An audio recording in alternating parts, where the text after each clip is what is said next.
Hello again. This is part 3 of my short series on the history of Tantra. And as promised, today I'm going to talk about Gay Tantra. As I've mentioned before, traditional Indian Tantra was open to all manner of peoples, irrespective of gender, sexuality, nationality, caste. Anybody was welcome to participate.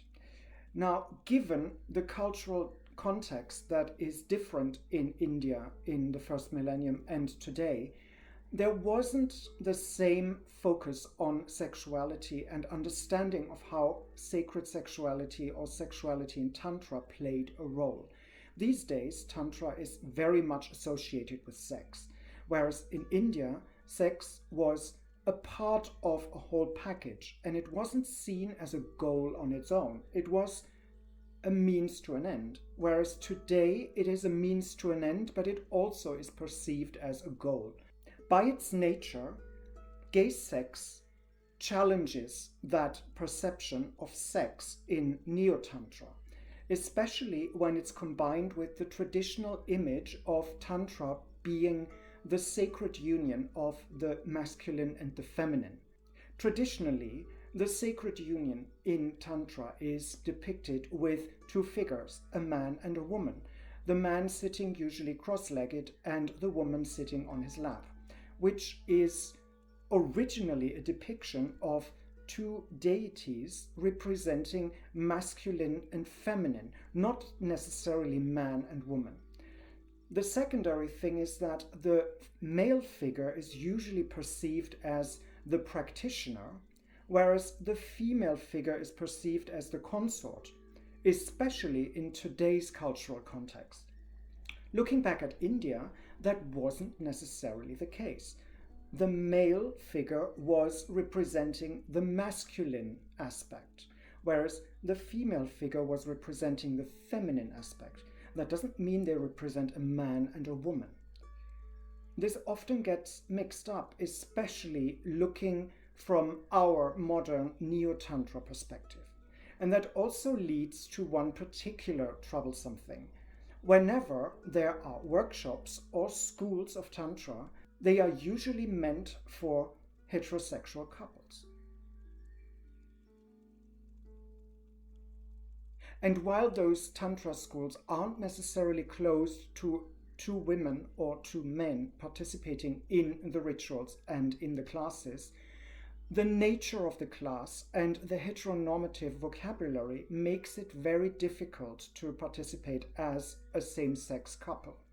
Even a revolutionary teacher like Osho had trouble with incorporating gay and lesbian couples into his teachings.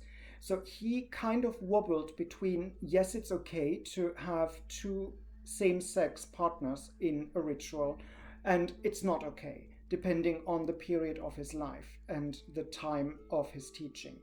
It appears to be the case that there are more women-only tantric spaces than there are men-only tantric spaces. I believe that has something to do with the development of those spaces. Women-only spaces, in this case, aren't necessarily lesbian-oriented spaces. They seem to have developed more out of women's lib movement than lesbian movement, which not only puts them further back in time, but also makes it into a less sexualized space than a gay-only space would be.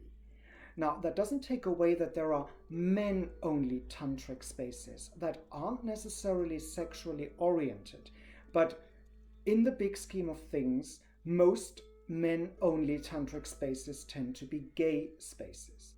Why are there more women-only spaces than men-only tantric spaces? I can only imagine that one of the big reasons is that generally two men, especially two gay men, aren't quite trusted not to go into a full-on sexual experience straight away, while women wouldn't do that. Now, that is a very silly thought, which is based on a very Victorian approach of the female not having any sexual feelings and the male always being the aggressor when it comes to sex. But I believe that some of this may have gone into the interpretation, especially in Neo-Tantra, especially in America, with the same thought process that I gave in the previous video about the development of Neo-Tantra and its sexualized nature in America especially. Where does this leave us in terms of Gay Tantra? And I'm talking specifically about males in Gay Tantra. Obviously, the first order of day is to disengage that association of male with masculine. And the interesting thing is that same-sex couples, be it two females or two males, have less of a problem with assigning one of the two aspects to either of the two partners. In a heterosexual tantric ritual, it seems like the natural choice that the man takes on the masculine element and the woman takes on the feminine aspect of the tantric ritual. In a combination of two men or two women, gay or heterosexual, doesn't really matter, it is much easier to assume either of the two roles. So in a way, being a gay man allows me to fully go into the feminine aspect of the ritual, but it also allows me to go fully into the masculine aspect of the ritual, with the partner taking on the other role. It even makes it very easy to switch between aspects during a ritual, if that plays out that way. And believe me, it has happened. Interestingly, this actually aligns Gay Tantra much more with traditional aspects of Indian Tantra, where the feminine and masculine aspects were not necessarily assigned to a particular gender, than heterosexual Neo-Tantra in the West does.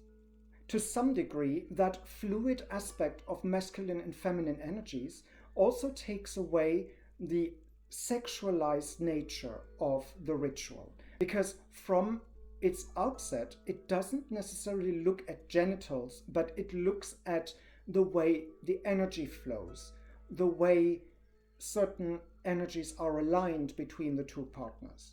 There is a lot of talk of chakras, of kundalini energy, of manipulating energies and shifting energies, rather than the purely sexual act. Yes, there are a lot of physical practices, but they're means to an end. They're means to achieve a different mindset, a different spiritual level, a certain level of bliss that is often associated with orgasm, but it doesn't have to be. Well, what about that sexual aspect of Tantra? What is tantric sex? If you want to hear more about it, watch out for part 4 of this mini-series.